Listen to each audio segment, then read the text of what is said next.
Assalamualaikum warahmatullahi wabarakatuh. Hello everyone. Today we will presentation about past future perfect continuous tense. So my name is Afra Azara Desuka Putri from absent 4 and my team is. My name is Marisa Restisneni from absent 21. Hello, my name is Sia Salwaria Fadilasari, absent 36. What is past future perfect continuous tense? Is the past tense of the most complex in the composition of tenses. It is because of this tense in describing a position that will be taking place and are still continuing in the past. Jadi, past future perfect continuous tense adalah tenses yang digunakan untuk menyatakan kalimat yang akan telah sedang terjadi di masa lalu. Tenses ini mirip dengan future perfect continuous tense. Persamaannya terdapat sama-sama memiliki dari satu keterangan waktu pada satu kalimat. Past future perfect continuous tense used to express an action or event that will occur in the past. It is quite difficult to understand unless given an example sentence, but clearly is understanding and will explain the formula and its function in more detail below. All the elements included in the present tense except these tenses.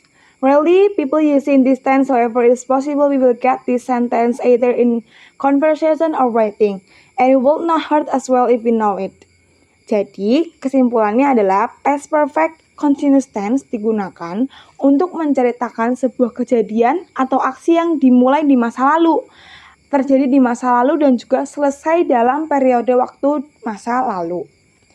The description about past future perfect continuous tense is tense requires indication of time past, and the time information also indicates the duration the work is in progress on a certain time until a certain time.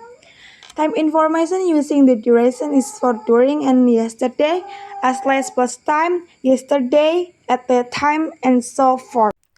Function dari past future perfect continuous yang pertama itu tense serve to describe a work plan had started to do and still continues in the past.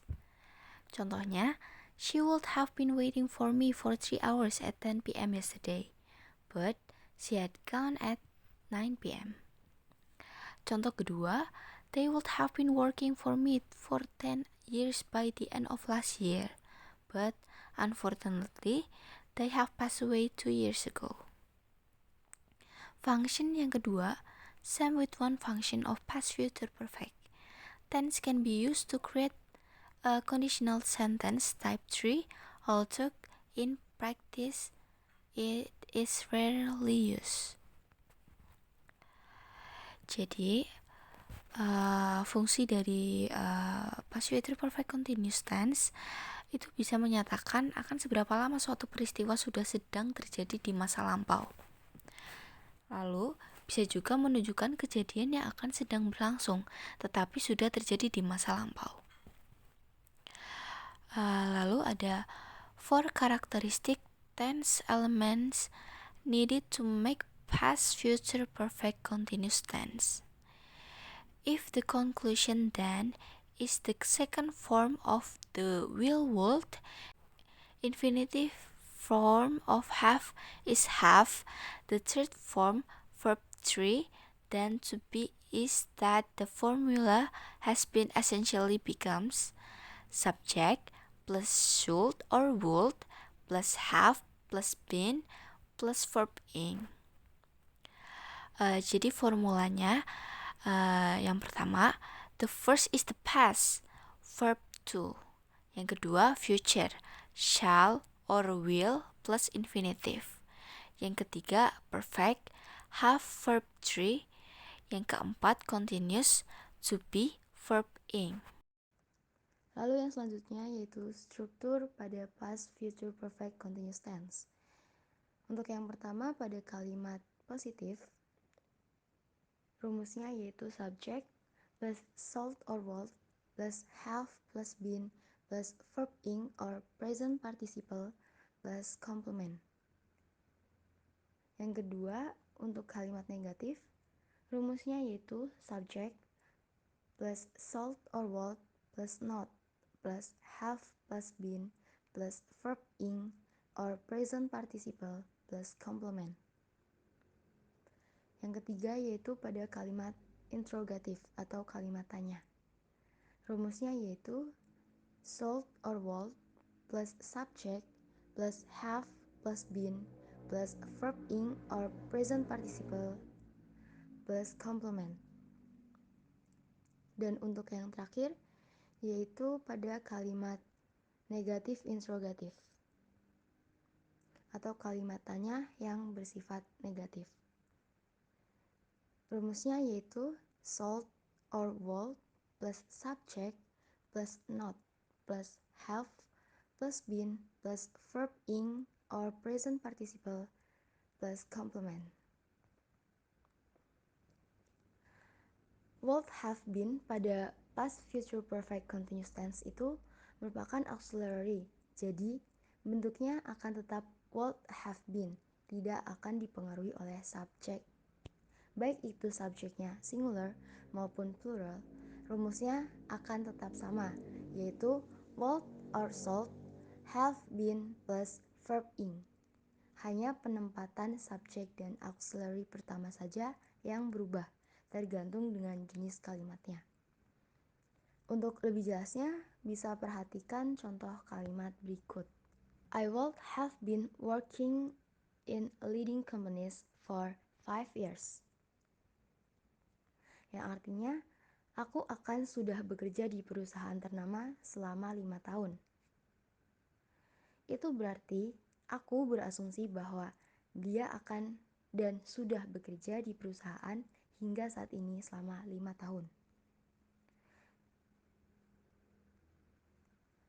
Lalu untuk yang selanjutnya, they would have been learning English grammar for 1 year by the end of last month.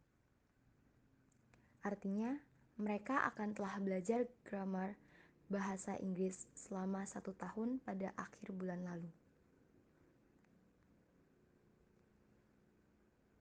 Lalu selanjutnya untuk kalimat negatif, itu I would not have been working in leading companies for 5 years. Artinya, aku tidak akan sudah sedang bekerja di perusahaan ternama selama 5 tahun. Kalimat ini menyatakan bahwa asumsi dia yang akan sudah bekerja itu salah. Untuk contoh kalimat lainnya yaitu they would not have been learning English grammar for 1 year by the end of last month. Artinya, mereka tidak akan telah belajar grammar bahasa Inggris selama 1 tahun pada akhir bulan lalu. Lalu untuk yang terakhir, kalimat interrogatif. Would you have been working in leading companies for 5 years? Artinya, apakah kamu akan sudah sedang bekerja di perusahaan ternama selama 5 tahun?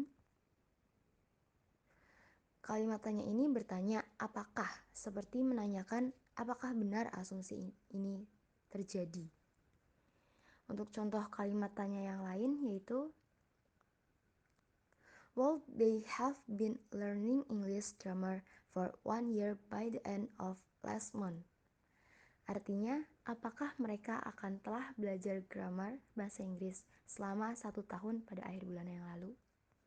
Lalu yang terakhir yaitu time signal pada past future perfect continuous tense. Karena tenses ini membicarakan tentang kejadian lampau, maka biasanya keterangan waktu yang dipakai selalu berkaitan dengan masa lalu. Selain itu, karena tensesnya bersifat continuous, maka dalam keterangan waktunya akan dilengkapi dengan for. For ini digunakan sebagai penanda bahwa suatu kejadian tersebut sedang berlangsung. Ada beberapa time signal atau yang biasa juga dikenal dengan adverb of time yang bisa dipakai. Yang pertama ada by last,